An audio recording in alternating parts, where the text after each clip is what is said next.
And you have about, what, 7 or 8 candidates left? I think they're at a debate tonight. Nobody's talking about it. Everybody's watching.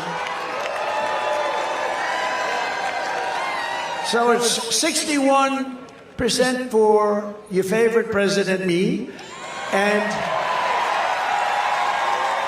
10% for Ron DeSanctimonious, and 7% for Bird Brain. You know Bird Brain? I will never run against him. He is a great president. I will never, ever run against him, said Bird Brain. I will not run against him. He was one of the greatest presidents in the history of our country. And then about 3 months later, she goes, I've decided to run. This is the craziest business politics. And it's time for the Republican establishment to stop wasting time and resources trying to push weak and ineffective rhinos and never-Trumpers that nobody wants and nobody's going to vote for. I watched these guys coming in. I had this thing, and I was watching these guys. They're not watchable. You know, the last debate was the lowest-rated debate in the history of politics. So therefore, do you think we did the right thing by not participating?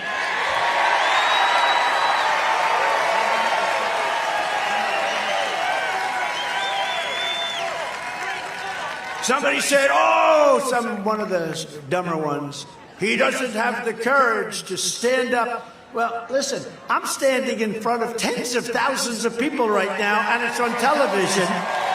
That's a hell of a lot harder to do than a debate. If we had one of these candidates, pick the best one, whoever that is. I don't know that you have a best one. Well, one of them said last week that on the stage that President Trump is the greatest president in many generations. I sort of like him. You know who that is? I mean, how can I dislike him? He's so nice. A lot of people say that, why are you running? Well, he said, I'm a younger version. And it's okay to say. But we want the older version, right? But that's okay to say. And you know, you got to remember, Biden's not too old. That's not his problem. He's too incompetent. He's not old. Our country has never seen the likes of what you witnessed in America last weekend with the menacing mobs of Hamas supporters chanting their jihad slogans in the streets of our cities. In Washington, D.C., pro-jihadist demonstrators climbed up the fence in front of the White House. Excuse me, that I built. I built it.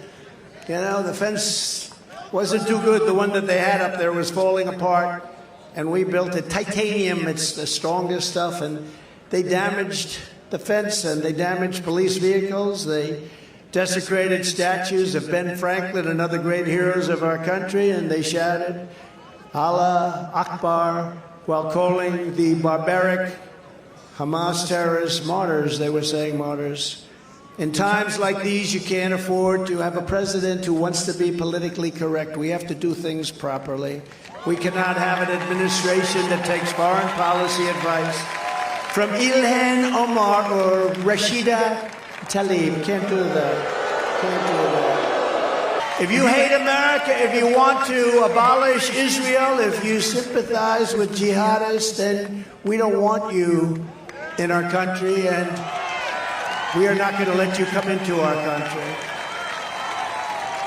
To all the resident aliens who joined in the pro-jihadist protests and became very violent and started destroying our capital and many other places, we put you on notice. Come 2025, we will find you and we will deport you.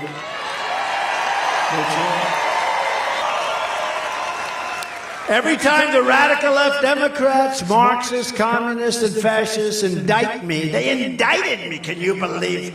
My father and mother are looking down, son.